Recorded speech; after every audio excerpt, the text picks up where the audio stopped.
ის ცოცხალია. ის მოლაპარაკეა, ჩვენ ხშირად გვალობთ ამას, ის ცოცხალია, თუმცა სამწუხაროდ ხშირად ცხოვრობთ ისე, თითქოს ის ცოცხალი არ იყოს. ჩვენ გვალობთ, რომ ის ცოცხალია, მაგრამ ცხოვრობთ ისე, თითქოს ის არ არსებობს, იმიტომ რომ ჩვენ თვითონ გეგმავთ, ჩვენ თვითონ ვაკეთებთ, ჩვენ თვითონ ვიცით, ჩვენ თვითონ ხაშობშიდაც ვლაპარაკობდი წინა კვირას. ლუკას 6:46. რატომ მეძახით უფალო, უფალო? და არ აკეთებთ იმას, რასაც გეუბნებით? დიდება უფალს. თუ ის უფალია, უფალი ის არის, ვინც უფლობს. გასაგებია? უფალი ის არის, ვინც უფლობს. ავტობუსში როცა ადიხარ, მძღოლი ზის საჭესთან, მას აქვს ბერკეტი ავტობუსი საიწავა. შენზე არ არის დამოკიდებული. რამდენი ეჭვიც არ უნდა შეგეპარო შენ. წარმოიდგინე შენ ახვედი ავტობუსში და იწყებ ბრძოლობა. ამ მძღოლმა ტარება იცის? ვაიმე, ეხლა რო ცუდად გადაუხვიოს, მე რაღა მეშველება და წარმოიდგინე მძღოლი არის დანიშნული და შენ იკავებ მის ადგილს. იმიტომ რომ ეჭვი გაგეჭთა. იმიტომ რომ გონია შენ უკეთ გააკეთებ ამ საქმეს. ასეთი ავტობუსი ხო კატასტროფისთვის არის განწირული. ყველა მგზავრმა რომ მძღოლს საჭეზე ხელი წაუვლოს. ასე რომ წმინდა წერილი ამბობს, რატომ მეძახით უფალო, უფალო? და არ აკეთებ იმას, რასაც გეუბნები. მას ხო არ დაუვალებია ჩვენთვის უფალო დამეძახე. ხო არ უთქვია ეს? ხო არ მოუთხოვია ან შენთვის, ან ჩემთვის? სადმე წერია წმინდა წერილში, რომ თუ უფალოს არ დამეძახებ, დაგსჯით. აი წმინდა წერილი და მაჩვენეთ. ასეთი რამე წმინდა წერილში არ წერია. მაგრამ თუ უფალოს ვეძახით, მაშინ რატო აღარ ვცხოვრობ ისე, რომ ის არის უფალი? კლასიკური მაგალითი. ჩვენი უფალი, ჩვენი მაცხოვარი გეცემანის ბაღში. ის ლოცულობს. მამაო თუ შესაძლებელია ამარიდე ეს სასმისი. რა იყო ეს სასმისი? ქვეყნიერების ცოდვა უნდა მიეღო თავის თავში. მას უნდა გადაეხადა ფასი ქვეყნიერების ცოდვისთვის. მას უნდა განეცადა ღმერთთან განშორება. ის ვიშედაც არ იყო ცოდვის ნატამალი და ცოდვის თესლი, უნდა აეღო სამყაროს წყევლა საკუთარ თავზე და ასულიყო ჯვარზე როგორც წყეული, იმიტომ რომ გალატელების 3:13 მუხლი ამბობს, ქრისტემ გამოგვისყიდა რჯულის წყევლისაგან და გახდა წყეული ჩვენს ნაცვლად. დიდება უფალს. ქრისტე არასულა ჯვარზე წმინდა. ის წყეული გახდა. ჩემი წყევლა, შენი წყევლა აიღო საკუთარ თავზე. და სწორედ ამაზე ლოცულობს ქრისტე გეცემანის ბაღში. მამაო თუ შესაძლებელია ამარიდე ეს სასმისი. იმიტომ რომ ეს ძალიან მძიმე არის. ძალიან მძიმე არის ეს ყველაფერი. მაგრამ ის ამბობს, არა ისე როგორც მე მინდა, არამედ ისე როგორც შენ გინდა. მაგრამ ისე კი არ იყოს მე როგორც მინდა. მაგრამ მოდი ახლა მოვბრუნდეთ და გადმოვიხედოთ ჩვენ ცხოვრებაში. ჩვენ ცხოვრებაში როგორც არის, ჩვენ ვამბობთ, ვიცი, მაგრამ მე ასე მინდა. განა არ ვიცი, ვიცი. ხშირად მომისმენია სიტყვა, ვიცი, პატარა ბავშვი კი არ ვარ. ძალიან ხშირად მომისმენია ეს. როცა რაღაცაზე ვსაუბრობ, ვიცი, წაკითხული მაქვს, მოსმენილი მაქვს. არ აქვს მნიშვნელობა რა ვიცი. თავარი ის არის, რა მინდა და რას ვაკეთებ. იცი ხშირად არც კი ვკითხულობ, შენ რა გინდა. იმიტომ რომ მე ვიცი მე რა მინდა. და ვაკეთებ იმას მე რა მინდა. დარც კი მაინტერესებს შენ რა გინდა. წმინდა მოციქული პავლე გალატელების მიმართ მიწერილ წერილში მე-5 თავი მე-16 მუხლში ამბობს ასეთ რაღაცას. მოიქეცი სულიერად და არ აღასრულებ ხორცის გულისთქმას. იმიტომ რომ სულს ხორცის საწინააღმდეგო სურს, ხორცს სულის საწინააღმდეგო სურს. მოდი აქ ცოტას გავჩერდები და გეტყვით. ორი საწყისი ჩვენში. ხორცი და სული. ეს ორი რაღაცა ებრძვის ერთმანეთს, ჩვენ ვარ პლაცდარმი. და ეს ორი რაღაცა ჩვენში იბრძვის. პავლე ამბობს ამას. სულს ხორცის საწინააღმდეგო სურს, ხორცს სულის საწინააღმდეგო სურს. და ეს ორი რაღაცა ერთმანეთს ეწინააღმდეგებიან ჩვენში. და გადაწყვეტილებას ვიღებ ჩვენ. რა კი ერთმანეთს ეწინააღმდეგებიანო, პავლე მოციქული ამბობს. რათა აკეთოთ ის, რათა არ აკეთოთ ის, რაც გსურთ. აბა რა უნდა ვაკეთო? მე თუ იმას ვაკეთებ, რაც მე მსურს, ამით იცოდე, ხორცი დაიწყებს ჩემში გამარჯვებას. გახსოვთ, როცა პასტორი ალექსეი ლიძიაევი იყო აქ, მან თქვა, ყველაფერი დამოკიდებულია ჩემს გადაწყვეტილებაზე. ყველაფერი დამოკიდებულია ჩემს არჩევანზე. მიზეზთა მიზეზი ჩემი არჩევანია და ყველაფერი დამოკიდებულია ჩემს გადაწყვეტილებაზე. ღმერთი არ წყვეტს ჩემს მაგივრად. ღმერთი არ ძალადობს ჩემზე სიკეთის სახელით. ღმერთი არ ამბობს ასე, მე კარგი მინდა შენთვის, ამიტომ ეხლა სულ არ მაინტერესებს, შენ რა გინდა, გააკეთებ იმას, რაც მე მინდა. ეს ღმერთი არ არის. ღმერთი არასდროს ასე არ ლაპარაკობს. ამენ? შეგიძლია თქვა ამენ? პირიქით ღმერთი ამბობს, მე ვდგავარ და ვაკაკუნებ. ვინც გამიღებს? სიტყვა ვინც ეს ნიშნავს რას, რომ ღმერთი არ შედის ყველგან. ღმერთი ამბობს, ვინც გამიღებს, გაღება რას ნიშნავს? როცა ქრისტე ეუნეოდა უფალს, უფალო, თუ შესაძლებელია ამარიდე სასმისი, მაგრამ მე ისე კი არა მე რომ მინდა, როგორც შენ გინდა.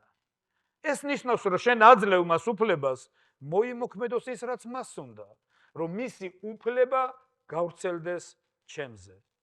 დიდება უფალს.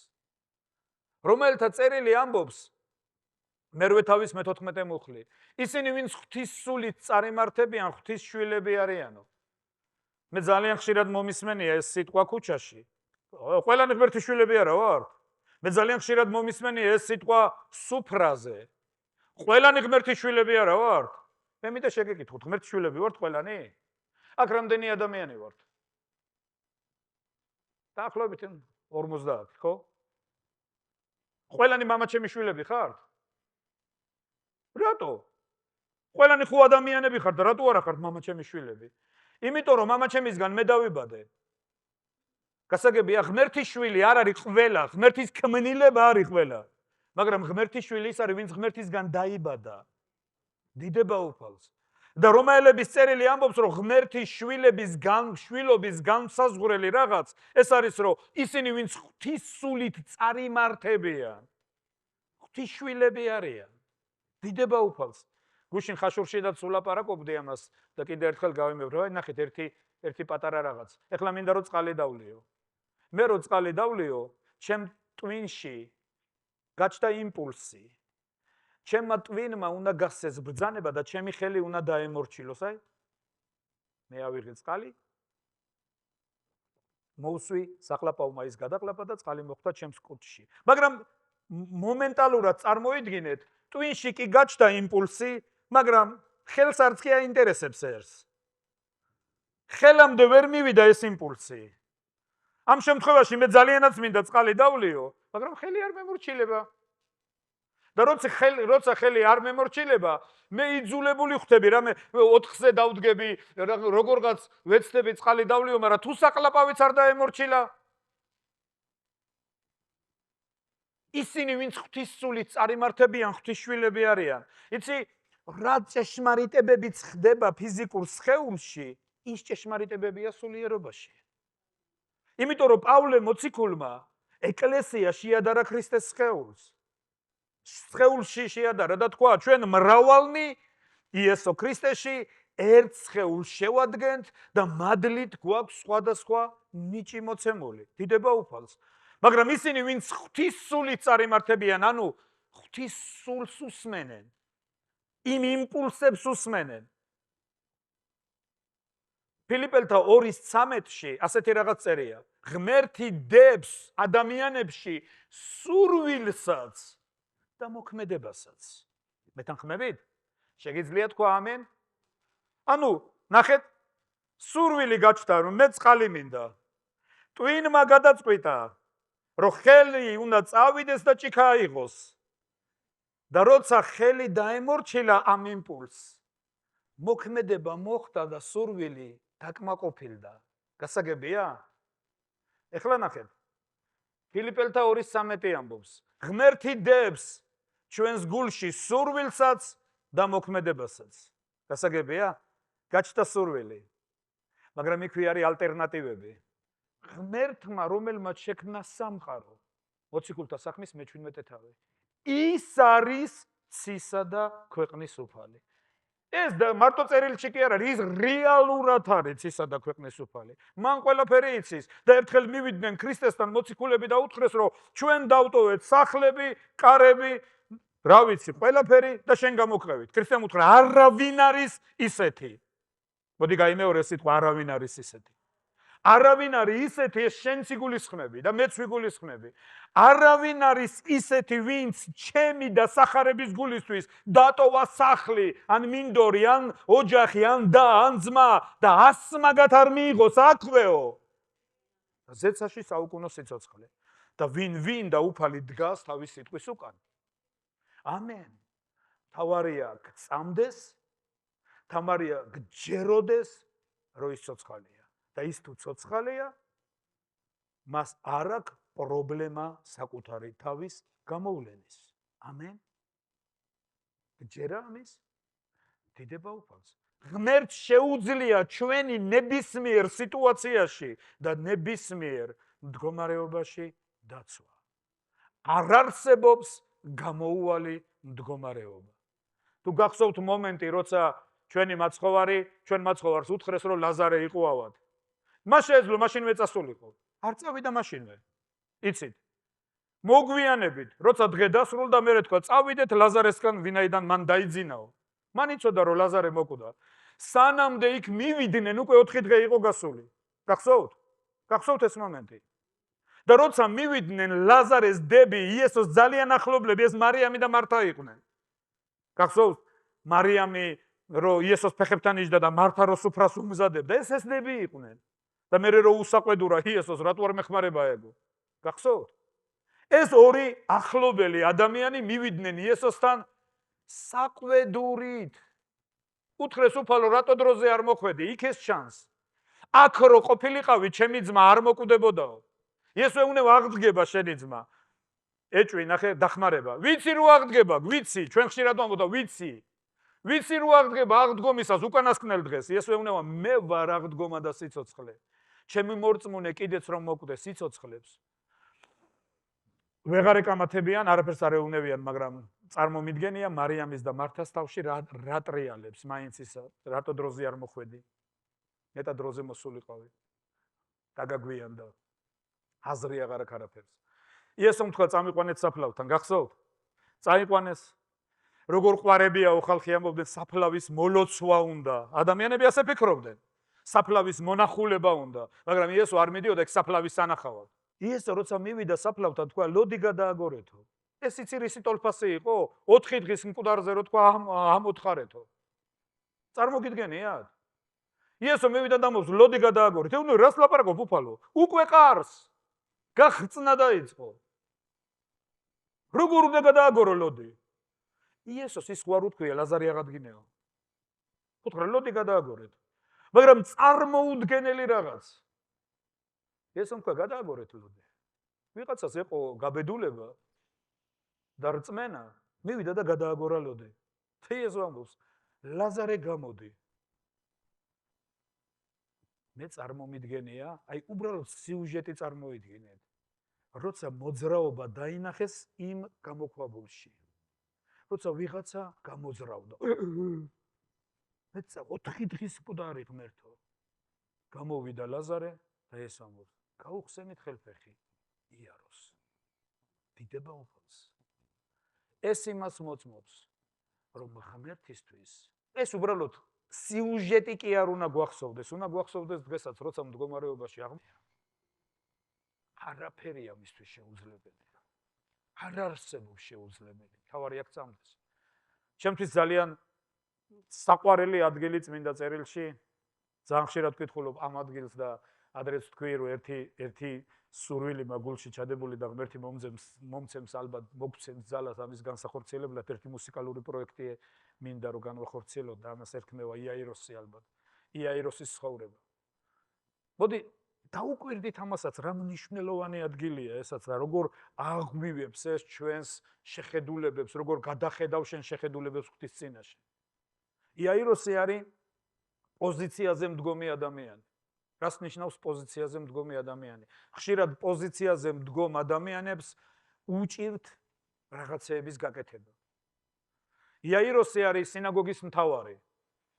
ის დგას პოზიციაზე, ის წარმოადგენს ოფიციოზს. მან იცის რჯული, მან იცის წერილები, მან იცის წინასწარმეტყველება, ის დადის მსახურებებზე, ის მონაწილეობს ლიტურგიაში, ის არის პატივდემული ადამიანი, ის იმ ქალაქში მას ყველა იცნობს, თავდახრით ესალმებიან. იაიროს ესე ესალმებიან, დამლოცე მამაო. და იაიროსის ცხოვრებაში ხდება პრობლემა. მისი 12 წლის შვილი ხდება ავად. თავიდან იცი ყველაფერი ჩვენ მე რა ვინ არ გამხდარა ავად. ექიმთან წაიყვანა ექიმთან ვერაფერი, მეორე ექიმთან ვერაფერი, მესამე ექიმთან ვერაფერი, მეოთხე, მეხუთე, მეათე, მე12 რა ვიცი და იმედი თანდათან ქრება. შვილი ხელზე აკვდება.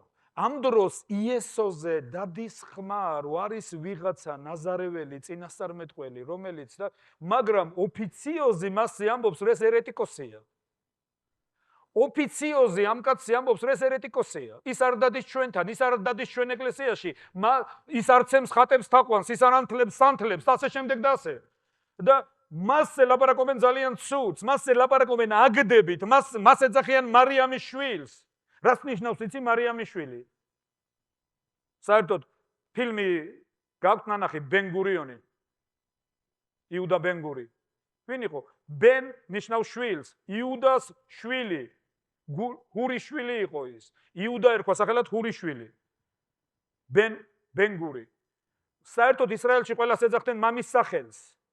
მაგრამ იესოზე ამბობდნენ ბენ მარიამს. იცი რატო? მამა არ ყავდა და იმიტომ. და ამას მიტომ კი არ ამბობდნენ, რომ ეს კარგი სახელი იყო, ეს ძალიან შეურაცხმყოფელი სახელი იყო.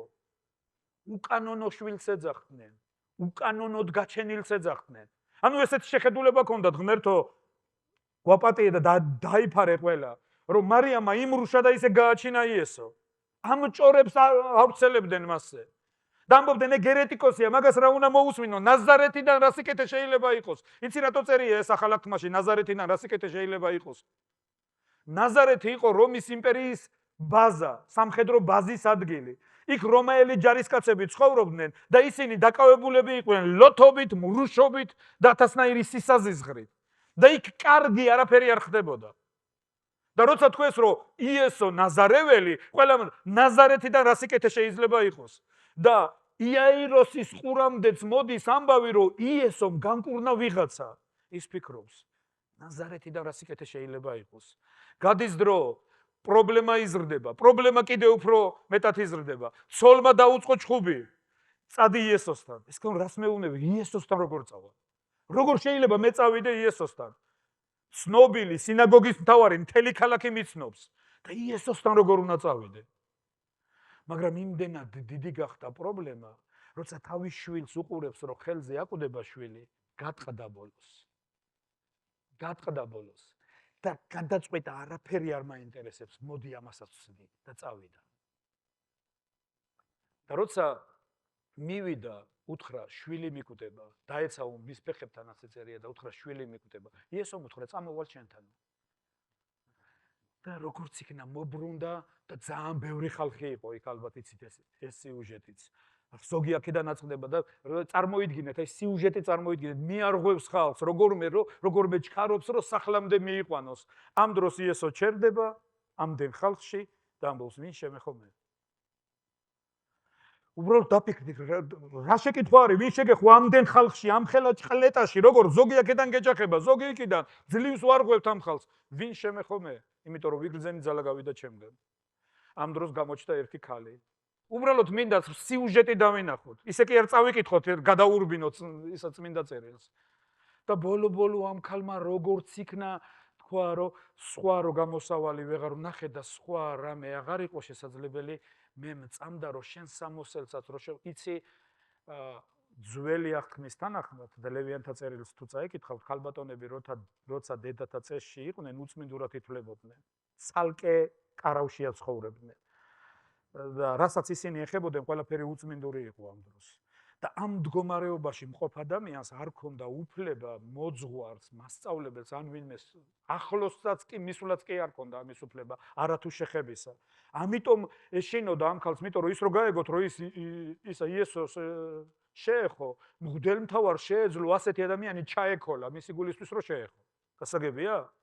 ამიტომ მივიდა მალულად და მალულად შეეხო მის სამოსელს და მაპატიე ბოდიში ეს ქალი ეუბნება და მე მწამდა რომ შენ სამოსელს თუ შევეხებოდი განვიკურნებოდი შევეხე და განვიკურნე და ეს უნდა შენ მარწმენამ გიხსნა დიდება უფალს ხო სასწაული მოხდა მაგრამ იაიროსისთვის ეს სასწაული არაფერს არ ნიშნავს იმიტომ რომ მისი დრო იწურება წუთები წამები წვეთს ყველაფერს მობრუნდა როგორც იქნა დაამთავრა ამ ქალმა მობრუნდა და თავის მსახურით გასკარებში იხალში როცა იაიროსი მობრუნდა და თავის მსახური დაინახა წარმოიდგინეთ მისი მდგომარეობა თავზე დაემხო ყველაფერი ისე უნდა აზრი აღარ აქვს რაღაცა მოგხავს შენი შვილი მოკვდა წარმოგიდგენთ ღმერთმა ყველა ადამიანი დაიფაროს წარმოიდგინეთ განცდა აი წარმოიდგინეთ მის შინაგანში რა ხდება მანამდე იესო არაფერს არ ეუნება და მაშინ ეუნება იესო ნუ გეშინია მხოლოდ ირწმუნე იცოცხლებს რაღა უნდა ირწმუნო რაღა უნდა ირწმუნო მოკვდა ეს უნდა ნუ გეშინია მხოლოდ ირწმუნე იცოცხლებს წაყვა სახში მივიდნენ სახში ყველა ტირის ესე უნდა ნუ ტირი ხართ არ მომკვდარას ძინავს თერენ დაცინიან ხო გეუნეოდით სად მიდიხარ მოიყვანა ვიღაც ფანატიკოსი და ყველამ ვიცით რომ მოკვდათ რა ძინავს როგორ ძინავს შევიდაო გოგონას ოთახში გამოუშვა ყველა იქიდან ვინც იქ იყვნენ დატოვა მარტო დედმამა მივიდა გოგოსთან მოკიდა ხელი და უთხრა ტალითა კუმი ეს ნიშნავს თარგმანით შენ გეუნევი გოგონა აღზრდე ტალითა კუმი და წამოდგა ეს გოგო დიდება უფალს მეუნება იაიროს ეუნება არავის არსად არ თქვათ ესო მიეცით საჭმელი მოძლიერდეს დიდება უფალს მე ერთი რაღაცა მინდა აქედან ესავიღოთ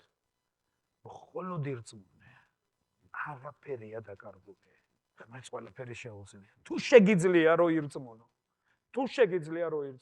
თუ შეგიძლია რწმენა მარტო ის კი არ არის რაღაცა სიუჟეტი გაიმეორო რწმენაში მინდობა იგულისხმება რწმენაში მოქმედება იგულისხმება მხოლოდ ირწმუნე მეგობრებო დღეს სხვა თემას მინდოდა შევხებოდი უბრალოდ გეტყვით ცოტას იმ თემაზე იმიტომ რომ ამის მომent ესავე თემა არის მე დღეს სულიწმინდის ძალაზე მინდოდა მელაპარაკა მოციქულთა საქმის პირველი თავი ასეთ რაღაცას ამბობს მოდი პირველივე მუხლიდან წავიკითხოთ ლუკა ნახარებელის დაწერილია მოციქულთა საქმე და ის ასე იწყებს ამ თავს პირველი წიგნი თეოფილევ შევადგინე ყოველივე იმის შესახებ რაც რის გაკეთებაც და სწავლებას დაიწყო იესო ანუ ეს ლუკას ახარებაზე ამბობს პირველი წიგნი ისე იმ დღემდე როცა ამაღლდა სულიწმინდით მისცა ბრძანება მოციქულებს რომლებიც მან ამოირჩია რომელთაც გამოეცხადა ცოცხლად თავისი ტანჯვის შემდეგ მრავალი დამადასტურებელი ნიშნით 40 დღეს ეჩვენებოდა მათ და მოუთხრობდა ღმერთის სასუფეველზე შეკრიბა ისინი და უბრძანა ნუ განშერდებით იერუსალიმს არამედ დაელოდეთ მამის აღთქმულს რის შესახებაც შემგან მოისმინეთ ვინაიდან იოანე ნათლავდა წყლით თქვენ კი არა მრავალი დღის შემდეგ მოინათლებით სულიწმინდით ამიტომ რომ შეკრიბა ისინი ეკითხებოდნენ მას ამ დღეს ხომ არ აგუდგენ უფალო ისრაელ სამეფოსო მეშვიდე მუხლი მან უთხრა მათ თქვენი საქმე არ არის იცოდეთ დროები და ვადები რომელიც მამამ დაადგინა თავის ძალაუფლებაში არამედ თქვენ მიიღებთ ძალას ნახეთ თქვენ მიიღებთ ძალას დინამის ბერძნული სიტყვა ნიშნავს ძალას და აქედან წარმოდგება სიტყვა დინამიტი გასაგებია იესო ამბობს რომ თქვენ არა მრავალი დღის მერე მიიღებთ ძალას რა ძალის მიღებაზე ლაპარაკობდა იესო ის ლაპარაკობდა სულიწმინდაში ნათლობაზე და თქვენ მიიღებთო ძალას მე ბევრს არ გავაგრძელებ ამაზე ძალა რომელმაც დაამარცხა სიკვდილი ძალა რომელმაც დაამარცხა ურწმუნოება ძალა რომელმაც თუ გახსოვთ ერთი მომენტი როცა ნავში იყვნენ ისინი ეს არისო ხუთვარსკვლავიანი საკრუიზო ლაინერი რომელშიდაც რხევაც კი არ იგრძნობა ეს იყო პატარა ხის ტაშტი ერთი ნაჭრით ზემოთ და იმ ნავში ისხდნენ და ამოვარდა საშინელი ღელვა ნავი წყლით ივსება და იესოს ძინავს ამ დროს რა თქვენ წარმოგიდგენიათ, რა ძინებდა შტორმში პიროვნებას ხის ტაშტში. როგორ ეძინა იქ, რამ დააძინა ის იქ. გააღვიძეს მოციქულებმა და მიტო კი არ გააღვიძეს, რომ ეგონათ რომ ის გადაარჩენდა არა, რა გაძინებსო, საყვედურობენ. ჩვენ ვიღუპებით, შენ როგორ გძინავს აქო? რა გაძინებს აქ? იესო ადგა შერისხა ქარი, შერისხა ტალღები, ჩადგა ქარი, დაწყნარდა ზღვა და მოწაფეები გაკვირვება. ვინ არის ეს? ქარი და ზღვაც რო ემორჩილება. და ხო? ყველა და ქრისტეუნება, რატომ ხართ მცირედ მორწმუნენი? რატომ არა გაქვთ რწმენა? რატომ ხართ მცირედ მორწმუნენი? რატომ არა გაქვთ რწმენა? იცი ხშირად უნდა ჩაიხედო სარკეში და ეს სიტყვა უთხრა შენს თავს. რატო ხარ მცირედ მორწმუნე? რატო უსმენ ეშმაკის ეჭვებს? რატომ ხარ მცირედ მორწმუნე? რატომ არა გაქვთ რწმენა? დიდება უფალს. იცი როცა ჩვენ ვიბადებით, მეგობრებო, როცა ჩვენ ვისახებით, დაბადება ესე არ ხდება, ჯერ ჩვენ კვერცხუჯრედი ნაყოფიერდება და ჩდება სიცოცხლე. როგორც კი სიცოცხლე ჩდება, იქვე ჩდება ძალა. რა ძალა? სიცოცხლის ძალა, რომელიც ებრძვის ყველა ინფექციას, ყველა მოწინააღმდეგე რაღაცას. ის იბრძვის სიცოცხლისთვის. ბავშვი რო იბადება, მასში არის ძალა, რისი ძალა? რომ ყველა მისი სხეული ებრძვის ყველაფერს და ძალა იწყებს ზრდას მასში. დიდება უფალს. მერე როცა ჩვენ ვიზრდებით რაღაც გარკვეულ ასაკს ვახცევთ, საჭიროა ვარჯიში. უბრალოდ ხშირად ბავშვები მიყავთ ხოლმე მასაჟებზე, რატო? რომ ძალამ ზრდა დაიწყოს. რომ ძალამ მოქმედებამ დაიწყოს. იცი, კორინთელების წერილში, ეს არის პირველი კორინთელების წერილი, მეოთხე თავის 19-20 მუხლები. პავლე მოციქული ამბობს, მაგრამ მალე მოვალ თქვენთან თუ ინებებს უფალი და გამოუცდი არა ქედმაღალთა სიტყვებს, არამედ ძალას. რადგან ღვთისმსამეფო არის არა სიტყვაში, არამედ ძალაში. მეგობრებო, იმისთვის რომ ოჯახი, მოდი ვთქვათ, მე და ჩემ მეუღლეს მადლობა სულიწმინდის ძალისთვის. დაგვჭირდა ძალა, რომ ნებისმიერ ეშმაკის მახეებს და ეშმაკის შემოწინააღმდეგობებს შევწინააღმდეგობოდით და გაგვემარჯვა. იმისთვის რომ ჩვენ დღეს ერთად ვარ და ჩვენი სიყვარული მზარდია, ეს არ დაგვცემია თავში. ძალიან ბევრი განსაცდელი გქონია. ძალიან ბევრი აზრთა სხვაობა გქონია. ძალიან ბევრი კამათი გქონია. მაგრამ გვეყო ძალა და მადლობა ღმერთ ძალისთვის, რომ გაგვემარჯვა. მადლობა ღმერთს. იცი, იდეალური სამყაროში არ არსებობს არაფერი. სიტყვა სატანა ნიშნავს მოწინააღმდეგეს. ის ეწინააღმდეგება ყველაფერს, რაც ღვთიურია. ამაში უხდიან ფულს. იმის საქმე ეს არის. იცი, ის არასდროს არ არის კეთილი. ჩვენც ახლა გალობდით, რომ ღმერთი კეთილია ჩვენს მიმართ. ამენ. ეშმაკი ბოროტი იქ იქნება ჩვენს მიმართ ყოველთვის. ის არასდროს არ დაისვენებს და არასდროს არ გაჩერდება. ის ყოველთვის ეცდება ზიანი მოგვაყენოს. მაგრამ ჩვენ უნდა გვქონდეს ძალა, შევეწინააღმდეგოთ და მოუგოთ. მაგრამ ღმერთი შენს მაგივრად არ გააკეთებს არაფერს, წინასწარ გეუბნებით. იმისთვის რომ ბრძოლები მოიგო, გჭირდება ძალა. არა ლაპარაკი. ძალა. და პავლე მოციქული წერს ტიმოთეს, გააღვივე შენში არსებული ნიჭი, რომელიც ჩემი ხელდადებით მოგეცა შენო. დიდება ღმერთს. გაღვივება რას ნიშნავს? ჩანავლებული ცეცხლი თუ გაგიღვივებია. 90-იანები, გახსოვთ? დიდება უფალს. იცი, პავლე მოციქული ამბობს, რომ ნიჭი უნდა გააღვივო, ძალა უნდა გაზარდო, უნდა ივარჯიშო. ტიმოთეს წერს პავლე მოციქული. ხორციელი ვარჯიში ნაკლებად სასარგებლოა, სულიერი წვრთნა ყველაფერში გამოსადეგი არისო. დიდება უფალს. იცი, ადამიანები სამწუხაროდ დღეს სულიწმინდაში ნათლობას მარტო ენებს ეძახიან, რაღაც ენებზე დავიწყելով. კი, ენებზე ლაპარაკი ეს ერთი ნიშანი არის სულიწმინდის ნათლობით, მაგრამ სულიწმინდა სინამდვილეში არის ნუგეშის მცემელი, ძალა ჩვენში, ღმერთის ძალა ჩვენში. რისთვის? ბრძოლების მოსაგებად. რისთვის? იცი როდის გჭირდება ძალა? ერთხელ ერთმა პიროვნებამ მითხრა, მე არ მწამთ ვალის ნაკეთების საქმეო. მე ხო ძალიან სიამოვნებს. მაგრამ მოდი ვთქვათ, აი 2 წუთს ავიღებ. ერთი პატარა მაგა თუ გაქვს 1000 ლარი და ტელეფონი ღირს 200 ლარი და გაქვს 1000 ლარი, ხო? და კიდე ვერ იყიდე ეს, მაშინ ცუდად არის შენი საქმე. ანუ მაშინ რაღაც პათოლოგია გჭირს. იმიტომ რომ ფულით საკმარისი მეტი გქონდა, ტელეფონის მაღაზიაში იყო და მაინც ვერ იყიდე.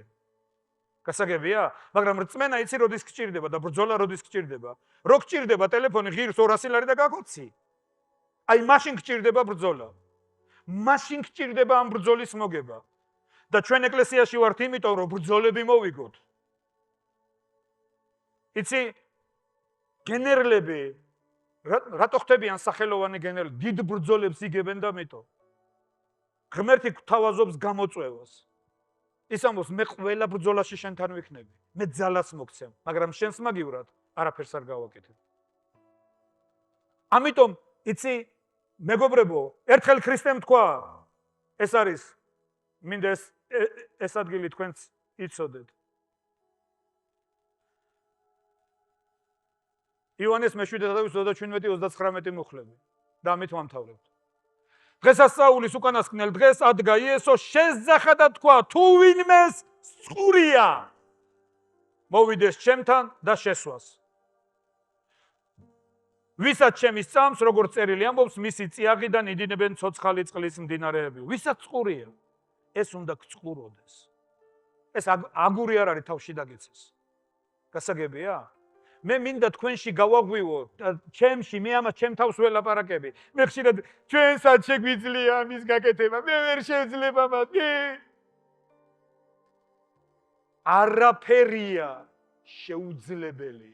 იმიტომ რომ ჩვენ ამასინათ Facebook-ზე წავიკითხე და ჩემში რაღაცა აინთო. ნუ ელაპარაკები ღმერთსო, რომ დიდი პრობლემები მაქვს. ნუ ელაპარაკები ღმერთს, რომ დიდი პრობლემები გაქვს. ელაპარაკე შენ პრობლემებს, რომ დიდი ღმერთი გყავს. და უთხარი ჩემი ღმერთი შენზე დიდია. როგორც დავითი პატარა იდგა გოლიათის წინ და ეუბნება, რომ მე სადბაოთ უფლის სახელით მოგაჭრი თავს. დიდება უფალს. ასე რომ მეგობრებო, ერთი რამე იცოდეთ. ეს კიდე ერთხელ თავში არ დაგვეცემა. ეს უნდა გწყუროდეს. ეს უნდა გინდოდეს. და თუ გწყურია ეს, თუ გინდა ეს, მიიღებ კიდეც. ეს შენშია უკვე, ეს ჩემშია უკვე, ეს ჩვენშია უკვე. დიდება უკვე.